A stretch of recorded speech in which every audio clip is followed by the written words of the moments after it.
Assalamualaikum warahmatullahi wabarakatuh. Alhamdulillah. Alhamdulillah. Wassalatu wassalamu ala Rasulillah Sayyidina Muhammadin wa alihi wa sahbihi wa man wala. Rabbi shrah li sadri wa yassir li amri wahlul 'uqdatam min lisani yafqahu qawli. Wa saddid lisani wa fi qalbi bi haqqi sayyidina Muhammad sallallahu alaihi wasallam wa sahbihi wa alihi. Amma ba'd.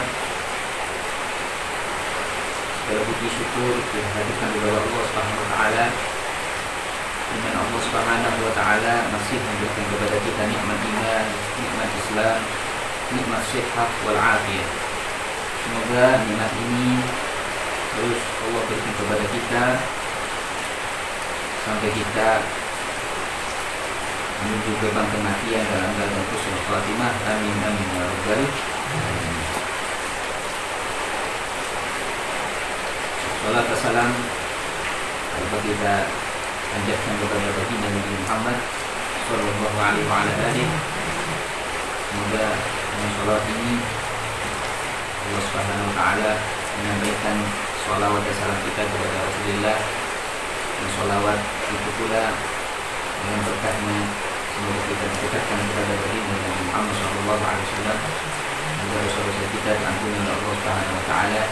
Dengan berkat salawat pula Allah memberikan karunia kepada kita bisa berjumpa dengan baginda Nabi Muhammad sallallahu alaihi wasallam. Amin ya rabbal alamin. Alhamdulillah, seperti biasanya kajian kita di malam hari ini adalah tentang fiqhul muamalah yang kita bahas dari kitab At-Taqiyyatus Sadidah yang dikarang oleh Habib Hasan bin Ahmad Al-Kaf, seorang murid dari Al-Allamah Al-Habib Zain bin Ibrahim Muslim dari kota Madinah. Semoga dengan kita mempelajari ini kita dapat berkah dari Al-Allamah Al-Faqih Al-Habib Zain bin Ibrahim Muslim, yang mana beliau adalah seorang pakar, seorang al-alim di zaman ini. Semoga Allah senantiasa memberikan kepada beliau sehat wal afiyah wa tamamul afiyah, dan semoga kita dapat berkah dari beliau. Amin ya rabbal alamin. Marilah kita sebagaimana biasa, sebelum kita memulai taklim kita, marilah kita berniat dalam mendengarkan setiap kebaikan-kebaikan, khususnya ilmu. Kita niatkan untuk menggembirakan baginda Nabi Muhammad sallallahu alaihi wasallam, karena hal yang paling bisa menggembirakan baginda Nabi Muhammad SAW di antaranya yang paling besar adalah seseorang itu menuntut ilmu. Apalagi di zaman sekarang ini, di era digital ini, di era milenial ini, sangat mudah untuk kita mencari ilmu. Kita kadang tak perlu datang ke majelis ilmu karena mungkin kita terikat dengan waktu, terikat dengan pekerjaan, terikat dengan kesibukan. Namun hal itu tidak menjadi alasan. Jangan dijadikan kambing hitam untuk kita tidak ada waktu untuk mengkaji ilmu, mendengarkan ilmu. Apalagi banyak para guru-guru, masyayikh, mereka secara tidak langsung mereka membuka lewat media online, taklim-taklim online yang bisa kita jumpai di media sosial yang ada di dalam sekitar kita ini. Maka itu bisa kita manfaatkan, kita niatkan untuk mencari ilmu, dan tidak menutup kemungkinan juga kita harus niatkan ketika kita bisa betul-betul hadir di majelis ilmu, itu sangat-sangat lebih berpahala dan lebih utama, berbeda dengan kita hanya lewat media online. Karena kita fokus kita mungkin tidak seperti kita datang langsung dan hadir di depan seorang guru. Walaupun hal ya, di waktu yang musim pandemi ini ya, kita sudah menyediakan akses taklim secara online dari Majelis Al-Wafa, dan itu bisa dilihat setiap hari walaupun tidak sempat secara langsung melihat online-nya, bisa melihat setelah tayangan-tayangan setelah dilangsungkan taklim online itu. Ini sebagai kemudahan. Tinggal kita mau apa jiwa kita yang harus kita taklukkan, kemalasan kita harus kita perangi, nafsu kita yang harus kita tundukkan. Ya. Kalau tidak seperti itu kapan lagi? Ya. Kalau kita betul-betul perhatian dengan tubuh kita, asupan tubuh kita sangat perhatikan. Apalagi khususnya zaman sekarang kita banyak minum vitamin, kita makan makanan yang bergizi supaya tidak kena sakit, supaya tidak kena virus corona katanya. Namun apakah kita pernah berpikir kita juga harus memberikan asupan-asupan kepada jiwa dan hati kita? Dan itu tidak bisa kita kasih makan dengan makanan-makanan seperti nasi dan sebagainya. Asupannya jiwa itu tidak lain adalah air. Itu yang bisa menjadikan hati kita hati yang kuat imannya. Kalau hatinya terjaga, insya Allah raganya pun akan dijaga. Kalau hatinya rusak, jiwanya rusak, maka secara otomatis ya, psikis zahirnya pun juga akan rusak cepat atau lambat. Karena itu ya, kita manfaatkan apa yang ada di sekitar kita dari manfaat-manfaat seperti internet dan sebagainya. Apalagi kita bisa menyebarkannya setelah kita mendengarkan, mengkaji, kita sebarkan kepada saudara-saudara kita. Itu justru menambah manfaat. Man dalla ala khairin falahu mithlu ajri fa'ili. Siapa yang menunjukkan kepada orang lain akan suatu kebaikan, maka bagi orang yang menunjukkan itu pahala seperti orang yang melakukannya. Nah, hanya sekedar share ya, share taklim, share link kebaikan, maka kita akan dapat pahala. Dan sebaliknya, kalau yang kita sharekan itu sesuatu yang bentuknya maksiat ya, maka juga otomatis kalau orang yang melihat, mendengar ya, itu bisa juga kita tertimpa ya, efek dosa walaupun kita tidak melakukannya ya. Maka hati-hatilah kalau kita share, kalau kita bagi sesuatu, itu bagilah sesuatu yang manfaat dan itu bisa membuahkan nilai pahala. Oleh karena itu, marilah kita berniat seperti yang diingatkan oleh Imam Al-Qutub Abi Abdullah bin Alawi Al-Haddad rahimahullah, rahmatal abrar wa nafa'ana bihi wa bi'ulum wa asrar al-dharmaini. Amin. Bismillahirrahmanirrahim. Nawaitu ta'alluma wa ta'lima wa tadakkura wa tadhkira wa naf'a wal intifa' wal ifada wal istifada wal hatha ala tamassuki bikitabillah wa sunnati rasulih wa du'a ila al-huda wa dalalata ala al-khair ibtigha'a wajhillah wa mardatihi wa qurbihi wa thawabih. Qala al-mu'allif hafizahullah wa ra'ahu nafa'ana bihi wa bi'abdillahi amin. Babul 'ariyah, kita kemarin membahas tentang bab pinjam meminjam, yaitu dengan bahasa Arabnya al-'ariyah.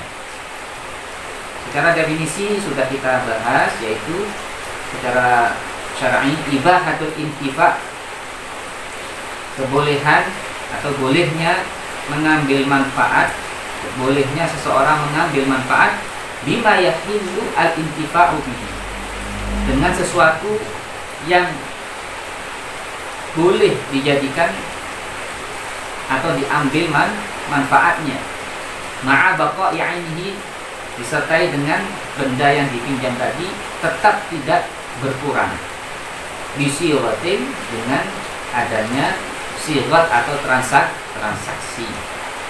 Ini sudah kita bahas kemarin ya. Al-'ar ini adalah bentuk dari al-i'anah, yaitu kita menolong. Yang menolong adalah yang meminjamkan. Jadi termasuk ini adalah sesuatu yang dikatakan pahala, sehingga asal muasal dari menolong itu adalah sunnah ya. Dan ini sudah kita bahas, ada kalanya wajib, menolong itu, meminjamkan sesuatu itu kadang-kadangnya wajib kalau itu betul-betul mendesak untuk sesuatu yang sifatnya wajib, ya. Atau yang kalau kita meminjamkan itu bisa menolong orang itu, bisa mengambil sesuatu yang manfaat, tidak jadi mubadir. Seperti kita meminjamkan pisau untuk orang yang mau menyembelih hewan yang sekarat, ini jadinya wajib. Ada kalanya sunnah, rata-rata memang kita meminjamkan apapun selama itu sesuatu yang halal itu menjadi sunnah. Ada kalanya apa? Makruh.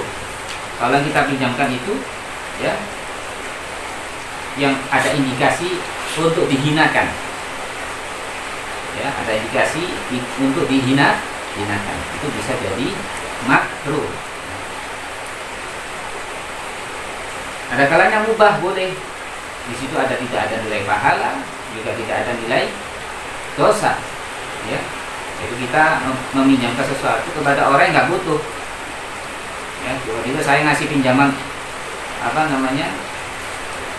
HP saya kepada orang yang nggak butuh dengan HP itu, ya, maka ini termasuk bentuk pinjaman yang tidak ada nilai pahala. Ada kalanya haram tapi ada dosa. Haram berarti ada dosa, tapi hukumnya sah. Secara hukum fikih dohir sah, transaksinya sah, tapi dapat dosa. Seperti apa? Kita meminjamkan sesuatu untuk digunakan kemaksiatan. Seperti apa? Seperti kita meminjamkan pedang, pisau atau senjata untuk orang yang mau membunuh, atau untuk orang yang mau jambret, ya, merampok dan sebagainya. Ini hukumnya haram, tapi cara zahir transaksinya boleh. Kalau ada orang kadang, saya mau pinjam pisaumu untuk saya mau bunuh si fulan, atau untuk saya mau rampok si fulan, atau untuk saya rampok, ya. Ini kalau kita meminjamkan secara hukum zahir sah, namun kita dapat dosa sekali kita nggak melakukan yang dilakukan oleh orang tersebut. Sama dosanya sama, ya. Ada kalanya haram tapi tidak sah, seperti kita meminjamkan sesuatu yang di situ juga ada nilai maksiatnya, seperti kita meminjamkan alat-alat musik yang diharamkan dalam syariat. Kita meminjamkan itu secara zahir tidak sah. Contoh kita ada orang minjam gitar, atau ada seseorang minjam gitar sama temannya. Saya pinjam gitarnya, ya. Iya, ini tak kasih pinjam gitar. Ini transaksi yang tidak sah, karena itu alatul lahu, alat-alat yang mengandung indikasi sesuatu yang bisa menghantarkan kepada orang itu lupa dari Allah. Karena memang sejatinya alat itu walaupun masih diperselisihkan, tapi kebanyakan ada yang mengatakan itu alat-alat musik yang sifatnya diketik atau video, itu banyak mengatakan haram, karena kebanyakan digunakan untuk sesuatu yang maksiat. Tapi transaksi seperti meminjamkan itu semuanya jadinya hukumnya haram. Haram juga tidak sah, ya.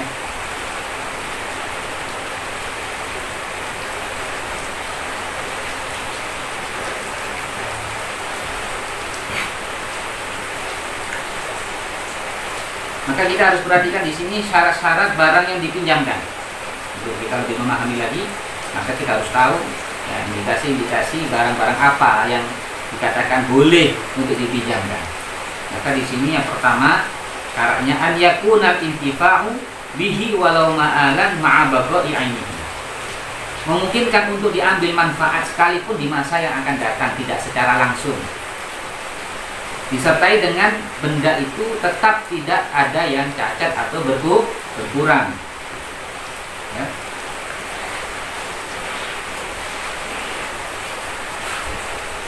Itu di sini maksudnya adalah barang yang dipinjamkan tadi itu bisa diambil manfaatnya secara mubah, digunakan sesuatu untuk yang minimal boleh.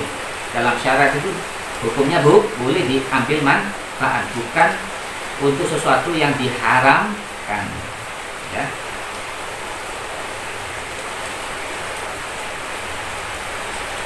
Maka dikecualikan dari ini kalau kita meminjamkan sesuatu yang di situ ada menyebabkan kekurangan, ada sebendanya tadi itu ada nanti itu akan berkurang atau bisa habis.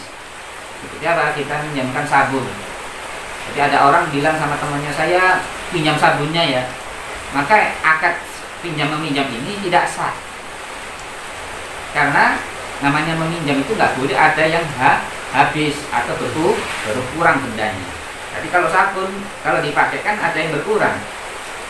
Atau semisal apa? Pulpen, pinjam pulpen, pinjam spidol, kan itu ada yang habis berkurang. Maka pakai bahasa meminjam itu tidak sah. Ya. Secara transaksi fikih itu tidak dinamakan i'arah. Sehingga nanti kalau ada apa-apa di belakang hilang misalkan, maka tidak boleh dikatakan menuntut meminta ganti rugi. Wong ini transaksinya bukan simpan atau pinjam meminjam, karena tidak sah.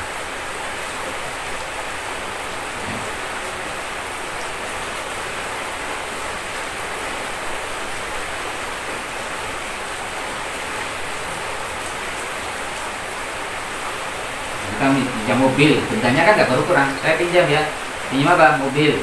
Pinjam apa? Pakaian. Kan nggak ada yang berkurang. Bendanya itu loh tetap. Ya. Kalau pulsa kan apa? Habis ya. Saya pinjam pulsanya ya. Nah, tadi akhirnya bukan pakai bahasa pinjam, tapi minta. Saya minta pulsanya. Saya mau nelpon. Ini yang benar. Ya itu meminta, bukan bahasa meminjam.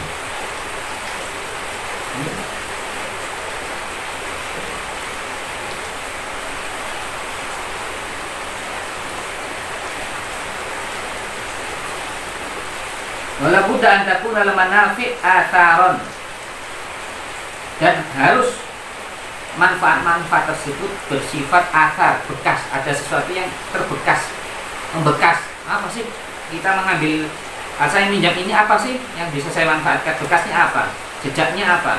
Nah, seperti itu ya. Ada sesuatu yang diambil artinya ya, kandungannya. Nah, itu maksudnya. Seperti apa? Saya meminjamkan buku, otomatis meminjamkan buku berarti apa yang diambil dari pinjaman buku tadi? Manfaatnya. Orang tadi bisa mengambil manfaatnya berupa membaca ya. Atau meminjamkan mobil. Meminjamkan mobil buat apa? Untuk dipakai manfaatnya ya. Rumah, pinjam rumah untuk apa? Untuk ditinggal, berarti manfaatnya.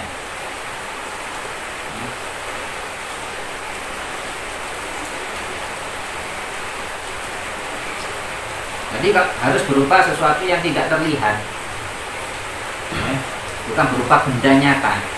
Jadi kalau meminjamkan sesuatu yang sifatnya benda nyata, manfaatnya itu benda nyata, ya, maka hukumnya tidak sah. Seperti saya punya pohon jeruk, kemudian ada orang minjam saya, Ustaz saya minjam pohon jeruknya ya, yang diambil buahnya. Kan itu kan manfaat itu kan. Pohon jeruk tadi ada manfaatnya berupa apa? Buahnya kan. Terus dia akhirnya makan buah itu. Ya, atau dijual lagi.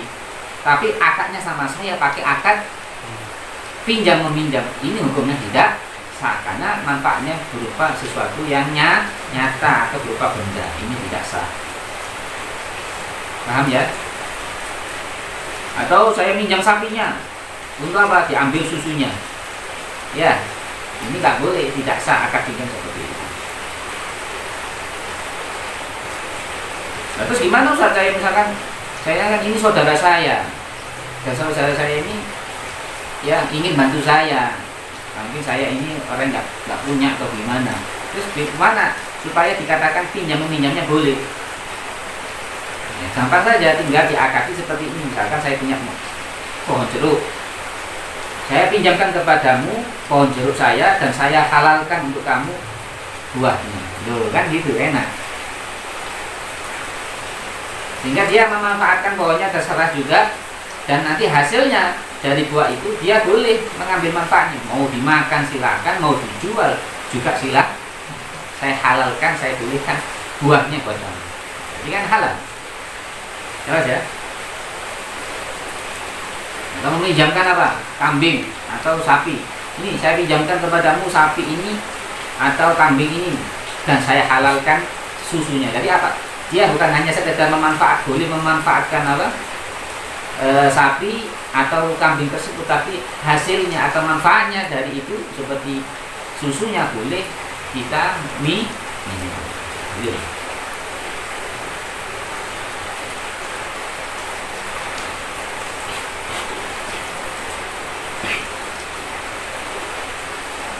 Itu juga di samping manfaat syarat-syarat yang lain, ada syarat seperti barang yang dipinjam tadi digunakan untuk penggunaan yang semestinya, nggak boleh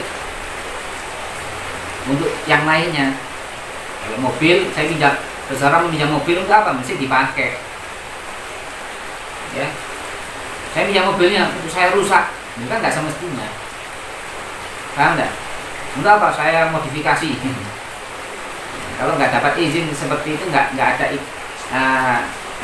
indikasi dari yang punya untuk dimodifikasi, ya nggak sah.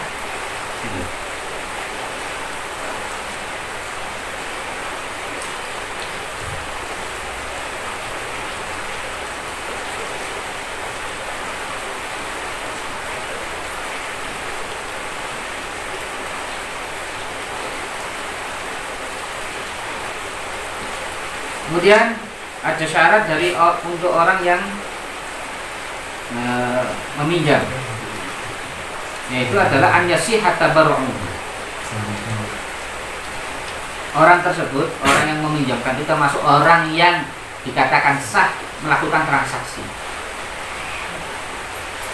Maka tidak sah kalau anak kecil, seperti anak kecil atau orang gila meminjamkan suatu barang. Ada anak kecil yang belum balik terus kita datangi, saya pinjam mobilmu ya, mobilnya ayahmu ya. Oh ya, silakan pakai aja. Nggak boleh. Kan ya? Atau miliknya dia, tapi kamu punya apa? Oh, kamu punya HP. Saya pinjam HP-mu ya. Nah, kata-kata meminjam ini tidak sah.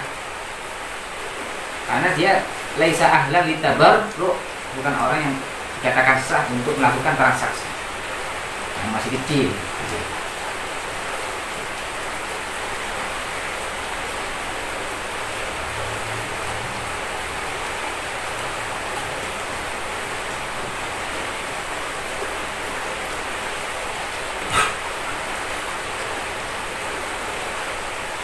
Dan tidak disyaratkan orang yang meminjamkan itu adalah pemilik dari barang itu. Jadi boleh, misalkan saya itu punya mobil sewaan, saya ini nyewa, memang saya nyewa mobil ini setahun, jadi terserah saya. Maka dalam setahun ini saya boleh meminjamkan. Misalkan saudara saya butuh mobil saya, yang mobil sewaan saya, silakan, boleh. Jadi tidak harus peminjam tadi yang meminjamkan itu adalah pemilik barang tersebut. Ya, misalkan HP ini bukan milik saya minjam. Saya ini bukan meminjam, menyewa. Saya ada misalkan sewa HP ya, saya nyewa selama 1 bulan. Maka selama 1 bulan ini terserah saya mau minjam kepada siapapun juga boleh. Paham ya? Atau bukan menyewa, misalkan saya diizinkan untuk mengambil manfaatnya, yang diwasiati terserah. Karena saya yang punya HP ini, so saya meminjamkan kepada orang. Dengan orang tadi tak pesemi, kamu silakan mau dikasihkan manfaatnya ini untuk yang lainnya boleh. Ketika dikasih syarat seperti itu, orang yang saya kasih pinjam, maka boleh dia itu meminjamkan lah. Jelas ya?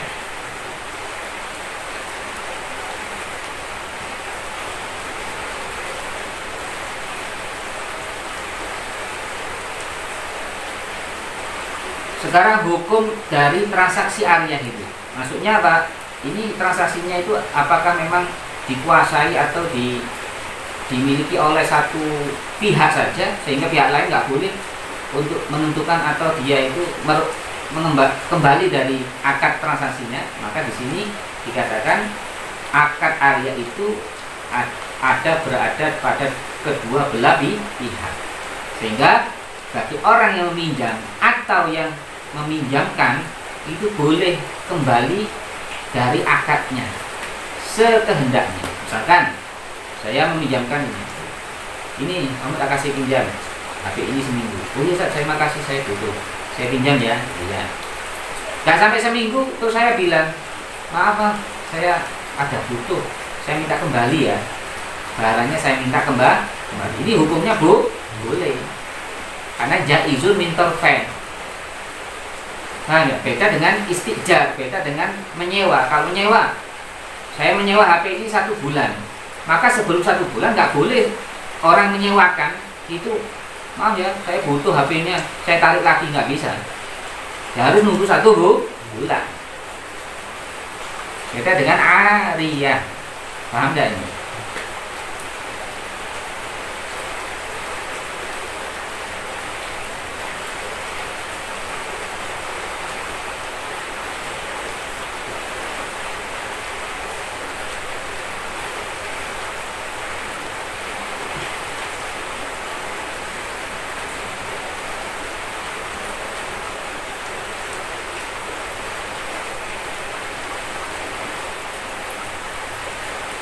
Kecuali ada masalah ya, di mana orang yang meminjamkan itu nggak boleh langsung mengambil lagi barang yang dipinjamkan. Ada beberapa keadaan seperti yang pertama, meminjamkan ya penutup ya aurat untuk sholat fardu. Ada orang nggak punya pakaian yang suci, hanya dia minjam, Ustaz saya pinjam pakaiannya bisa? Oh iya silakan, kasih BHS. Jadi kamu sudah dipakai, kok mana kok kenapa saya kok minjamkan yang BHS? Ya, terus saya maaf ya, karunya ambil lagi. Ini nggak boleh. Karena apa? Orang tadi meminjam untuk auratnya untuk sholat fardu. Terus bagaimana saja nunggu sampai dia selesai sholat. Tujuannya untuk menutup aurat untuk sholat fardu. Makanya nggak boleh, harus sampai selesai pekerjaannya. Jelas? Yang kedua, contoh lagi yang kedua, ini nggak boleh yang meminjam minta balik lagi, nggak boleh. Contohnya apa? Seperti meminjamkan tanah untuk ditanam padi, ditanam buah-buahan, terserah. Misalkan saya meminjamkan ini tanah silakan pakai untuk nanam padi. Ya, terus tiba-tiba baru nanam, ya, terus diminta kembali. Ya, ini hukumnya tidak sah, tidak boleh dan tidak sah. Haram langsung dia ambil secara paksa, haram. Terus gimana? Ya harus nunggu sampai panen. Baru setelah panen ambil, terserah. Tapi kalau belum panen nggak boleh. Paham ya?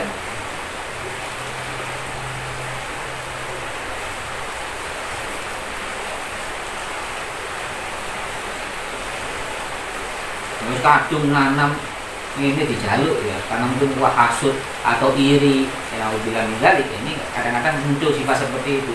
Lah kok enak mau dia?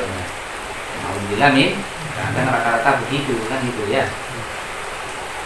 Ketika kita ini banyak ingin baik, ternyata sudah muncul, kok ini orang ini dikasih pinjam, kok untung ini ya, kok saya malah nggak ada. Nah ini akhirnya nggak lillah, nggak karena Allah. Makanya itu dari awal meminjam itu dasarilah atas niat memang menolong saudara. Jangan harap apa-apa, hanya mengharap hanya kepada Allah. Ingat janjinya Allah kepada orang-orang yang menolong saudaranya. Allah fi aunil abdi maka al abdu fi auni akhihi. Dan Allah akan selalu menolong hambanya selama hamba itu mau menolong saudaranya. Ini janji Allah, sudah lebih kita yakini daripada kita berharap dari orang tersebut. Jadi saya, kalau kita menolong orang, ya kondisi orang, yakin hanya mengharap Allah, hanya mengharap Allah. Kalau kita ngurusi iri dan sakit hati, tidak akan ada habisnya. Justru kita yang akan sia-sia, nggak ada habisnya. Ada banyak orang itu yang meminjamkan loh. Ternyata nih kita kasih pinjam kok hasil. Saya ngasih pinjam tempat digunakan buka warung, hasil warungnya awas loh. Kayaknya iri nih. Wah, kita ambil aja. Kayaknya orang tadi diusir. Alhamdulillah dari itu ya. Kayaknya udah selesai, kita ambil lagi. Walaupun boleh cara hukum, tapi karena dasarnya itu bukan karena Allah, ya, karena iri mengambilnya, bukan karena juga sesuatu yang niatnya baik. Ya ambil. Ternyata ketika dia buka sendiri nggak serami yang orang yang itu banyak terjadi di kalangan masyarakat. Waspadai dan waspada. Apabila dirasa mungkin enak ya orang itu berhasil, nanya boleh nggak sekarang sekarang kan sama tak pinjami, kan sama sudah sukses, sudah berhasil. Bagaimana kalau kita join kerjasama? Kerjasamanya gimana? Kamu coba tempat itu saya sewakan aja, kan kamu sekarang mampu, boleh begitu. Dan itu yang alangkah baiknya. Atau hasilnya kita kerjasama, nanti hasilnya 50-50 ya, 50% kan enak. Kalau kita bicarakan dengan baik tanpa kita sampai karena iri kita melihat saudara kita yang sudah sukses. Contoh yang lain ya, contoh lain yang kita nggak boleh mengambil pinjaman kita ya sampai tuntas. Contohnya adalah i'aratu kafanil limayyit, meminjamkan kafan untuk mayit. Misalkan saking nggak punyanya mayit, pinjam ya sampai keburu karena tutup apa? Toko kain tutup semuanya di daerah Malang. Misalkan di daerah Malang toko kain tutup dan ini harus segera dikafani. Kayaknya ada seseorang aku punya kain kafan, kita pinjami ya. Mau tak pinjam? Oh ya. Hanya terjadilah akad transaksi pinjam meminjam. Ya setelah dikafani, sudah dipakai. Maaf ya, kafannya tak ambil lagi.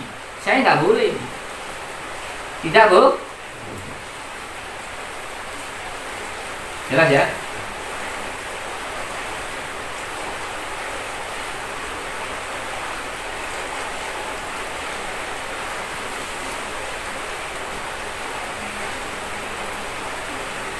Yang keempat contoh lain, i'aratu ardin lidafni mayyit muhtaram, meminjamkan tanah untuk pemakaman mayit jenazah yang terhormat, seperti orang baik, orang muslim, orang mukmin.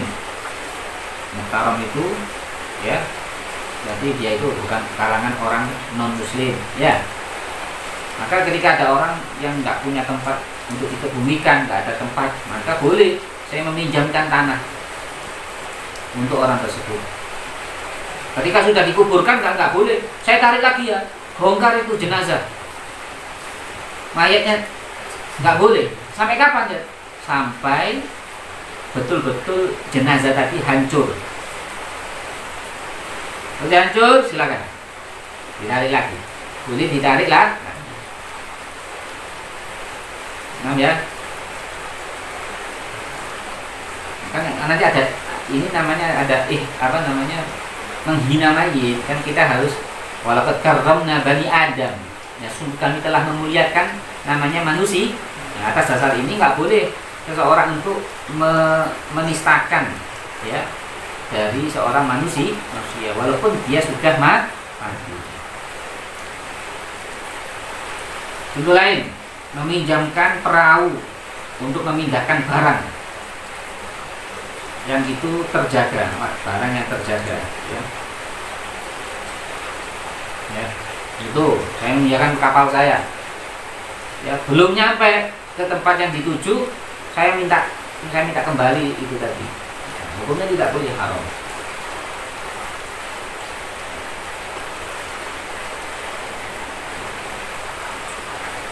Kemudian sudah selesai ya, tinggal kita hukum bagaimana kalau barang yang dipinjam tadi sudah selesai masanya. Misalkan saya kasih seminggu ya, kalau selesai seminggu tidak harus dikembalikan dan tidak boleh diambil manfaatnya lagi. Kalau mengambil manfaatnya setelah waktunya sudah saya kasih tempo ya, kasih waktu, maka namanya ghosab.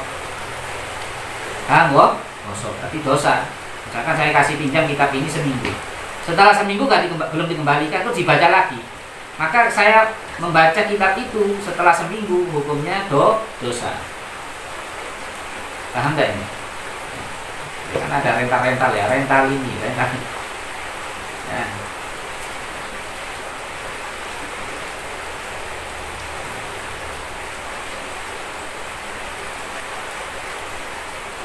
Misalkan nanti jaminan pinjaman itu pada siapa yang menanggung jaminan? Misalkan ada apa-apa, barang itu rusak atau gimana, siapa yang menanggung? Yang menanggung adalah orang yang meminjam.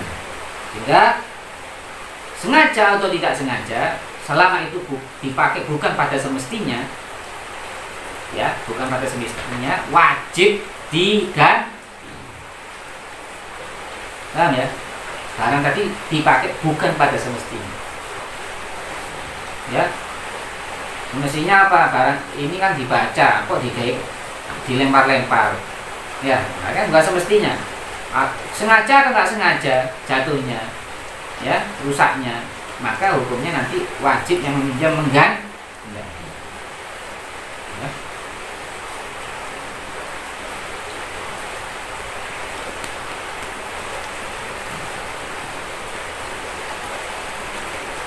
Jadi nanti harganya pun dari jaminan yang telah rusak tadi, dari pinjaman yang rusak tadi, harus sesuai dengan waktu setelah waktu rusaknya, bukan di waktu meminjam. Misalkan HP, saya meminjamkan HP selama seminggu, ya ternyata HP ini gunakan sesuatu rusak, tadi rusaknya di luar dari semestinya yang sesuai dengan fungsinya, maka wajib bagi yang meminjam tadi mengganti. Ukurannya HP tadi harganya ya sesuai ketika rusak, bukan ketika meminjam. Kadang-kadang selisih kan, paham nggak?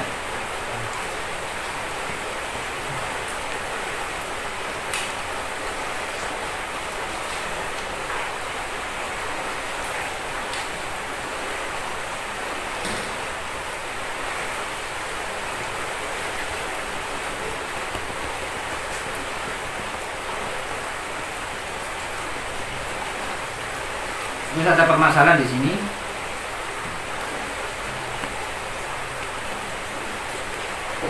Misalkan orang meminjam tadi meminjamkan lagi, hukumnya gimana? Saya meminjam mobil, terus ternyata mobil ini tak pinjamkan lagi sama orang, hukumnya gimana? Maka hukumnya tidak boleh dan tidak sah.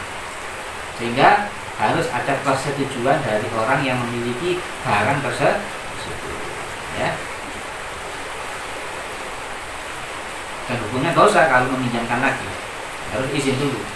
Atau misalkan sebelumnya memang sama si pemilik barang tadi sudah mengizinkan, kalau kamu mau meminjamkan lagi sama orang, saya izinkan. Ini hukumnya boleh.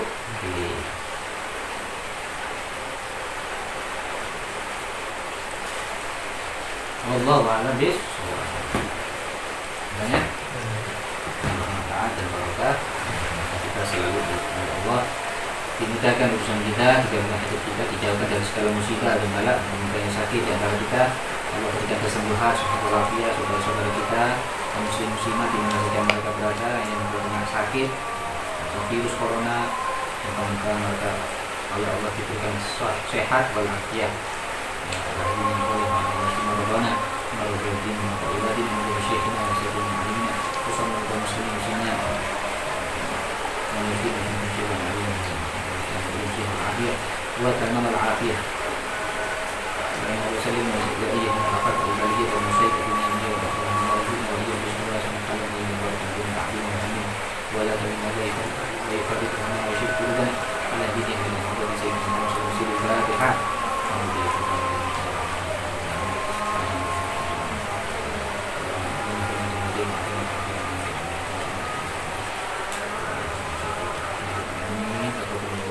Assalamualaikum warahmatullahi wabarakatuh.